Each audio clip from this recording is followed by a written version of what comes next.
There is a verse in the Bible that most Christians have read, but very few have truly felt. Proverbs 22:7. The wretch rule over the poor, and the borrower is slave to the lender. Slave.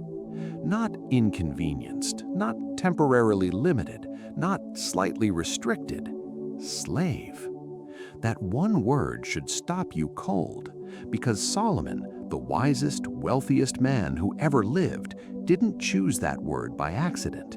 He chose it because it is the most accurate word available. And if you are carrying debt right now, I need you to hear what he is actually saying. Your debt is not just a financial problem, it is a spiritual one. Think about what slavery actually means. It means your time belongs to someone else, your energy belongs to someone else, your future belongs to someone else. Every decision you make, where you live, what job you take, what you can and cannot do, is filtered through one question. Can I afford this? Do I owe someone? Now think about your debt, your car payment, your credit cards, your student loans, your mortgage. Every month, before you can do anything with what you earn, before you can give, invest, save, build, create, a portion of your income is already spoken for, already claimed, already gone to someone else. That is not financial freedom. That is a chain, a very modern, very polished, very socially acceptable chain, but a chain nonetheless. And the question I want to ask you today, the question that this episode is built around, is this: how can you fully pursue God's calling on your life when part of your income is permanently promised to someone who doesn't share your values, doesn't know your name, and doesn't care about your destiny? Let's go deeper, because this is not just about money. In the ancient world, slavery was visible. You could see it. A person in chains could not hide what they were. Everyone knew their status. Everyone understood what it cost them. But financial slavery in the modern world, it's invisible. It wears a suit. It comes with a welcome email and a credit limit increase. It shows up as a 0% interest offer for the first 12 months. It feels like freedom in the moment, and it chains you slowly, quietly, for years. The American consumer carries an average of over $90,000 in total debt. Mortgages, cars, cards, student loans. $90,000 of future income already promised to lenders. And Christians are not exempt from these numbers, not even close, which means millions of believers are waking up every morning praying for God's blessing, asking for provision and breakthrough, while simultaneously sending a significant portion of every paycheck to Visa, Sallie Mae, and the car dealership. Do you see the contradiction?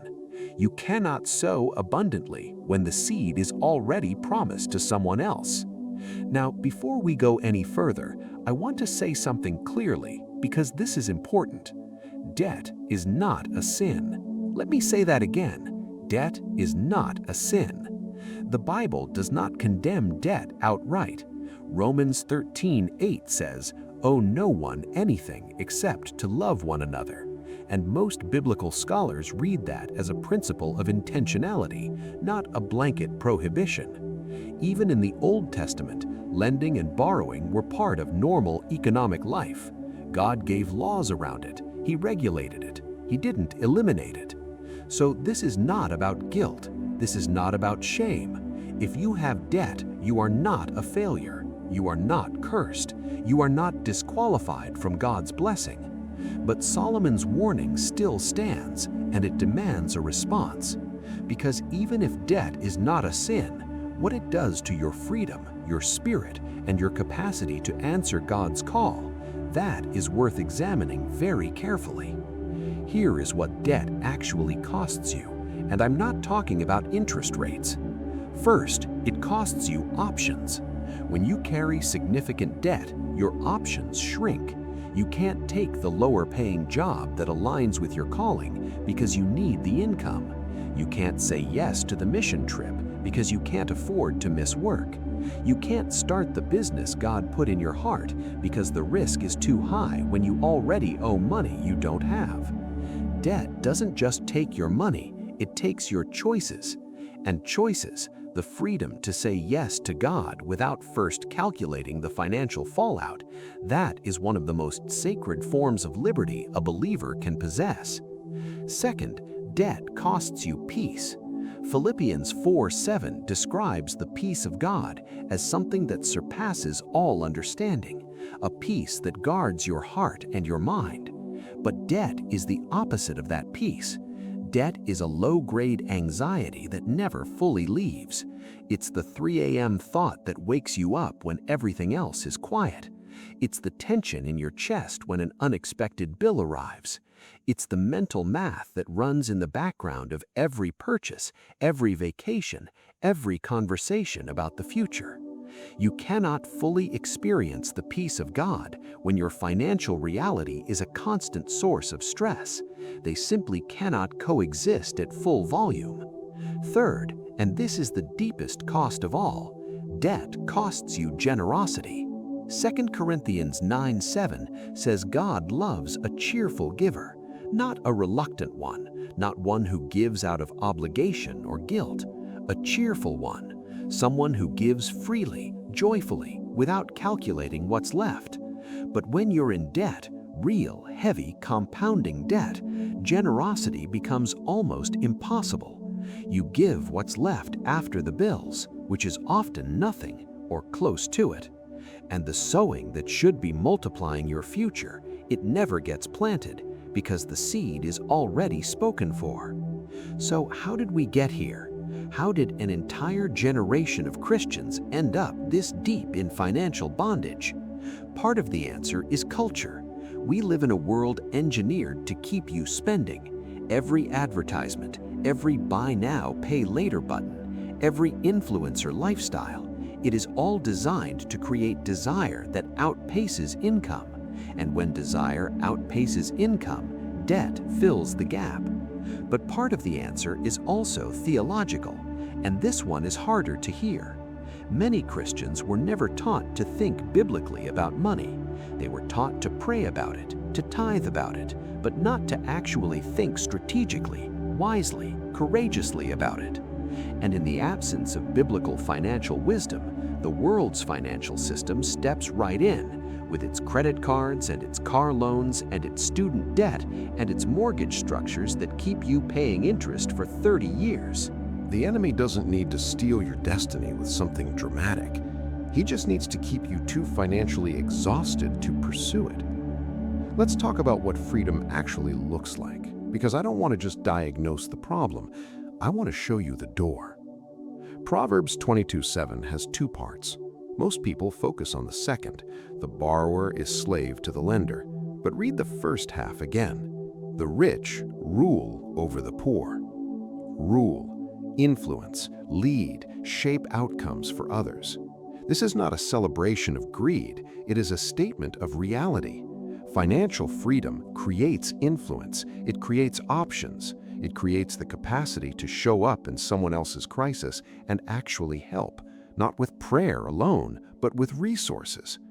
When Christians achieve financial freedom, real freedom, not just debt-free survival, but genuine margin and wealth, the impact is extraordinary. Missions get funded, families get lifted, communities get transformed. The gospel reaches places it could never reach without resources behind it. This is why your financial freedom is not just personal, it is prophetic. Now let's get practical, because conviction without direction is just guilt with a better soundtrack. The path out of debt is not complicated, but it is not easy, and it requires the same thing that every act of real faith requires: decision, sacrifice, consistency, time. The first step is clarity. You cannot fight an enemy you refuse to look at. Write down every debt you carry, every balance, every interest rate, every minimum payment. Look at the full picture, even if it scares you, especially if it scares you. Because you cannot build a strategy around a number you're too afraid to acknowledge. The second step is a plan. Biblical wisdom always involves a plan.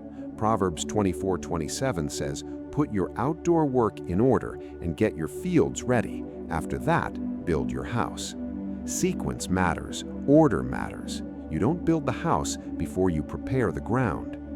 There are proven frameworks, the debt snowball, the debt avalanche, methods that help you systematically eliminate what you owe, one payment at a time, with momentum building as each debt falls. Pick one, stick to it, treat it like a covenant. The third step is the hardest. Cut what feeds the cycle. This means saying no to things you want, not forever, but for a season. And in the kingdom, seasons of sacrifice always precede seasons of harvest. Galatians 6:9 says, "Let us not grow weary of doing good, for in due season we will reap if we do not give up." Do not give up. The season of reaping is coming, but you have to survive the season of planting first. And here is what nobody tells you about the moment you become debt-free. It is not just financial, it is spiritual. There is a lightness that comes when the chain is finally gone, a clarity, a capacity to hear God's voice without the static of financial stress constantly running in the background, a freedom to say yes when He says move without calculating whether the bank account can survive it. That freedom is worth every sacrifice it costs to get there. Abraham left everything when God called him. He didn't negotiate with his mortgage lender first. He didn't check his credit score. He went immediately, fully, because nothing owned him, nothing held him back.